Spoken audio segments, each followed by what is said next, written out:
So the big scandal lately in the video game industry is the Activision-Blizzard lawsuit that the state of California has brought against the company.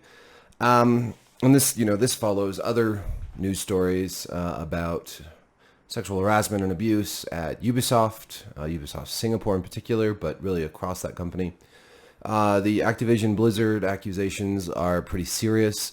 Mostly discrimination, but also some more egregious harassment and abuse allegations, including very tragic suicide. And obviously, we only know so much. We only know what's been presented by the state and what Activision has said, which has shifted somewhat with CEO Bobby Kotick saying that, they need to do better in all this pablum.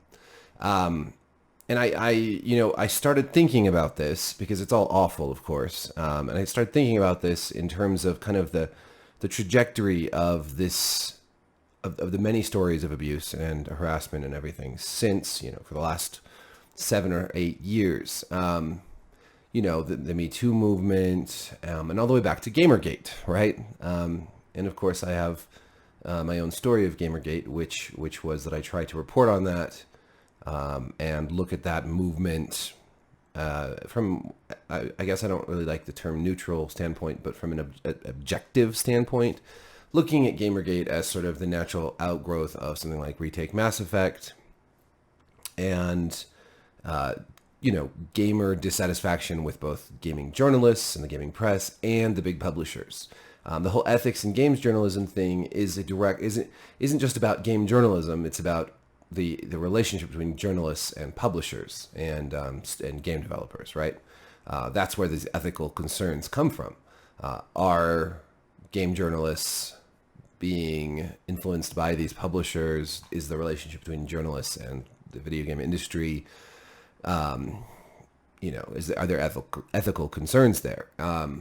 Whether or not that means they're being bought and paid for, or they're being flown out to these big preview events, wined and dined at GDC and E3, and so on and so forth. Of course, this was articulated by an angry mob, essentially. Gamergate in its very early days.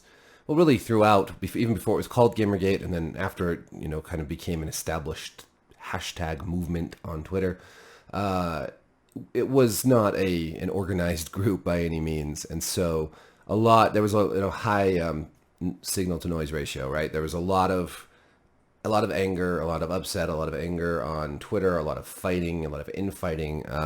So it's hard to articulate a coherent point from that cacophony of voices, especially since there weren't a lot of people articulating it on behalf of consumers, which I'm going to say consumers. There were a lot of trolls and there were harassers that were tagged on to Gamergate because it was a good way to get into fights online, which people like doing. But I think a lot of people in Gamergate, especially early on, really were actually concerned with ethics in games journalism, which has become a meme. But maybe it shouldn't have become a meme, right? Because that's an actual legitimate concern.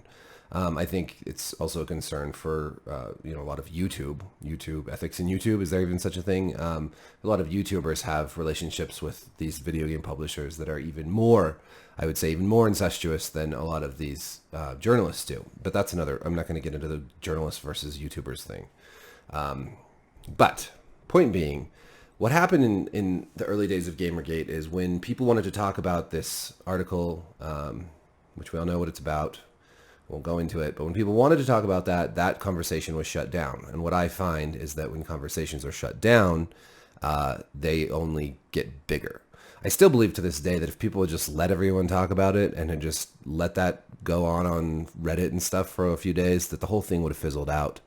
We never even would have had the term Gamergate. But that's not what happened. It was all shut down. People got really upset because of that, and things just got bigger and bigger, and people got angrier and angrier.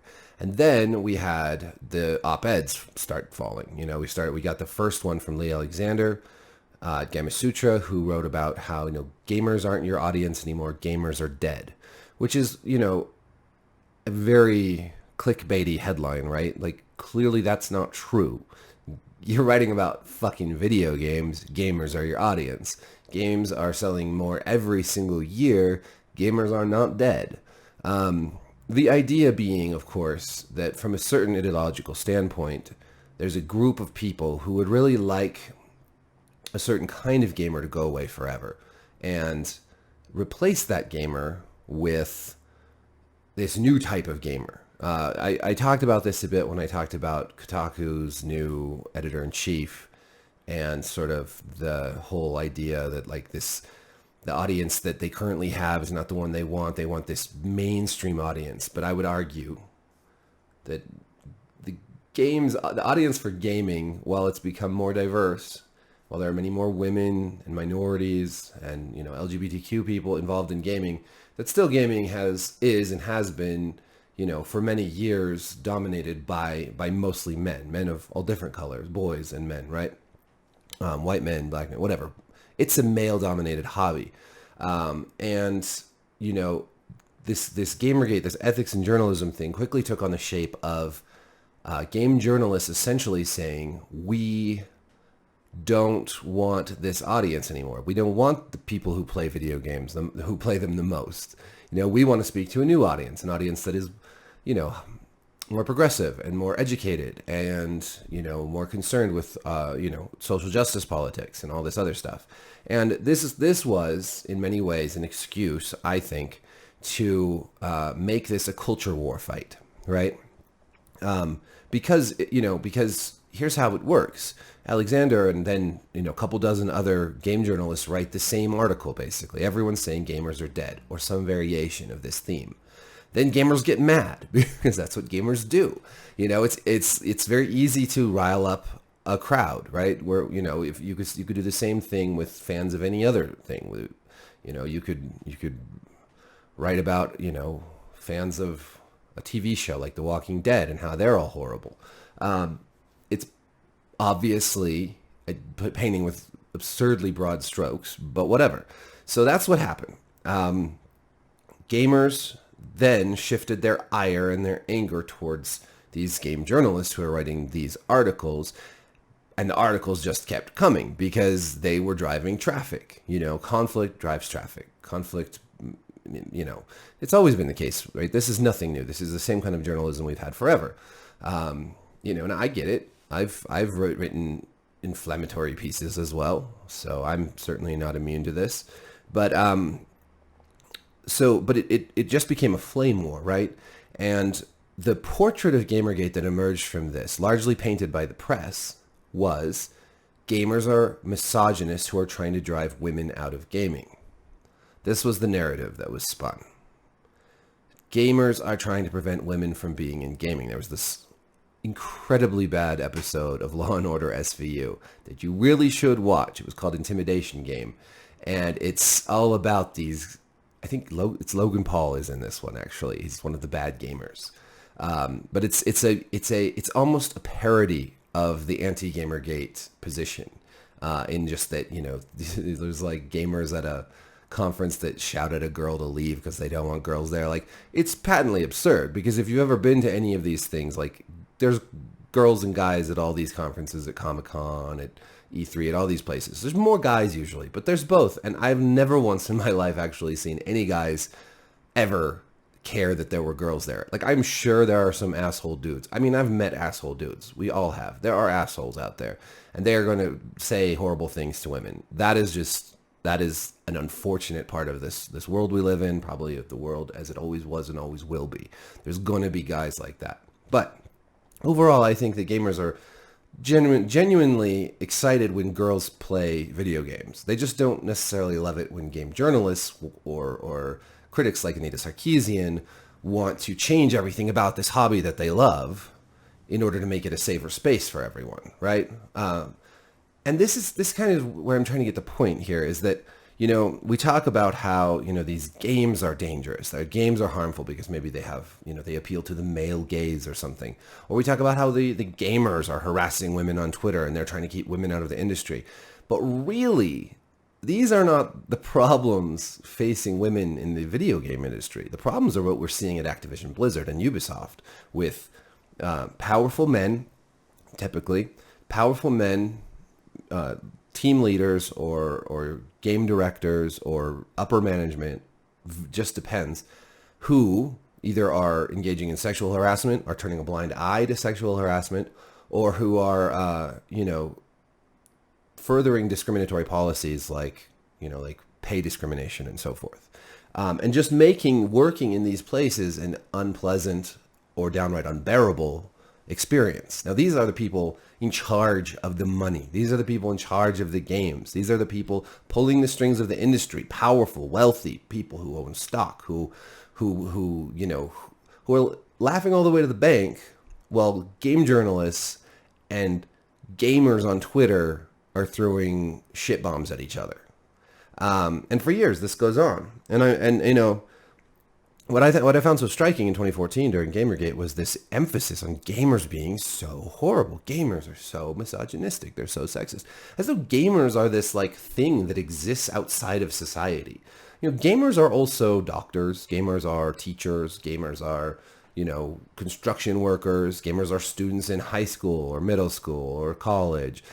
Gamers are not a hegemonic entity. There's not just this.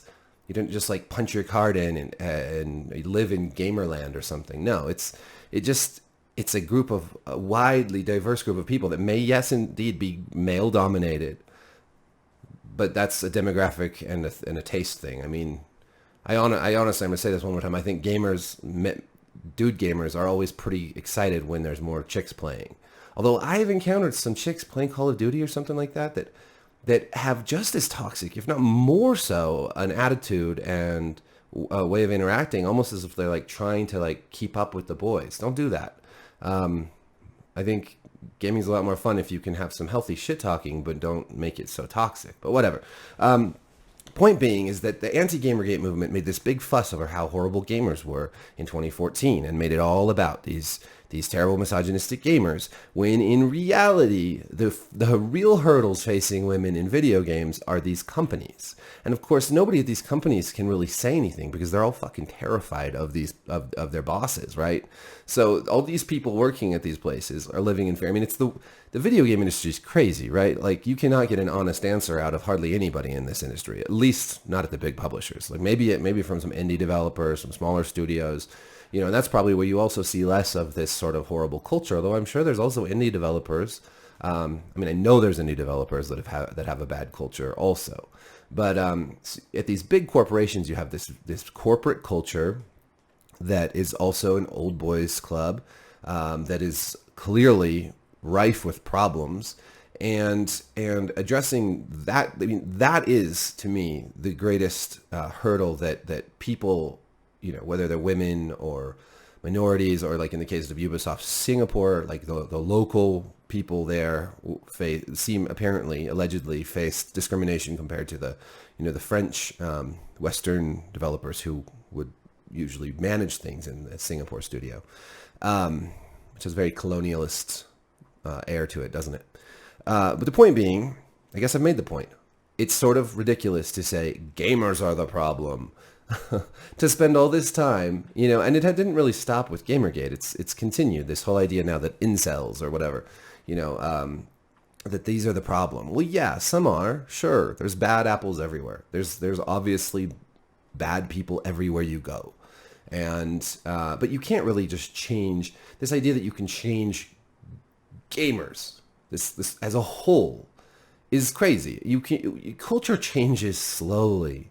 This is the problem I have with the whole, like, the woke SJW, whatever you want to call it, scene. They want to change culture quickly. They want to change culture to be like they envision the righteous path overnight. And if culture doesn't change fast enough, then you have to bring up the social guillotines and start lopping off heads, right? Because it never will change as fast as they want it to. But it also won't change because if you're simply going out after, just individuals here and there, whether, it's just some dude who said something wrong, whatever, you're not going to change the world. The way to change the world, or one way to change the world, is obviously looking at where the power lies, right? Power, real power. And I would say that real power is not in, you know, individuals on Twitter or individuals anywhere, or even in like a famous actor or something. You know, real power is in the, you know, is in government and in corporations, and that's where you need to look. So, to me, you know, this whole Activision Blizzard scandal is awful. It's terrible to read about. I hope that everyone responsible is, you know, I hate to call for people to be fired ever, because, you know, there but for the grace of God go I. But I hope people are held accountable. I think some people probably do need to get fired. I know some people already have. It's terrible to see people who are abusers or who are enabling abusers continually get promoted. That must be very hard for people who have been abused or harassed or neglected or disenfranchised in some way to see. But it seems to happen all the time. Elected to the highest office in the land. So that's I guess it's just an observation that, you know, for all this culture war shit that we've been engaging in for the last 7 years, from Gamergate until now, that while it goes on, while the identity politics play out, while we focus on these issues, the powerful and the wealthy, the super wealthy, the politically connected, they just keep making money, keep getting more powerful.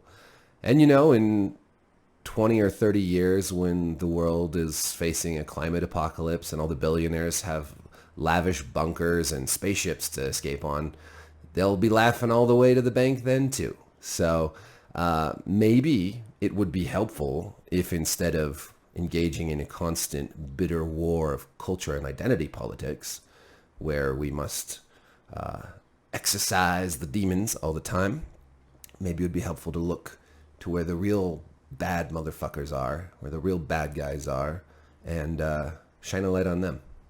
Anyways, just some thoughts. Thanks for watching. Be sure to like and subscribe. Ring the bell. And I'm Eric Kane.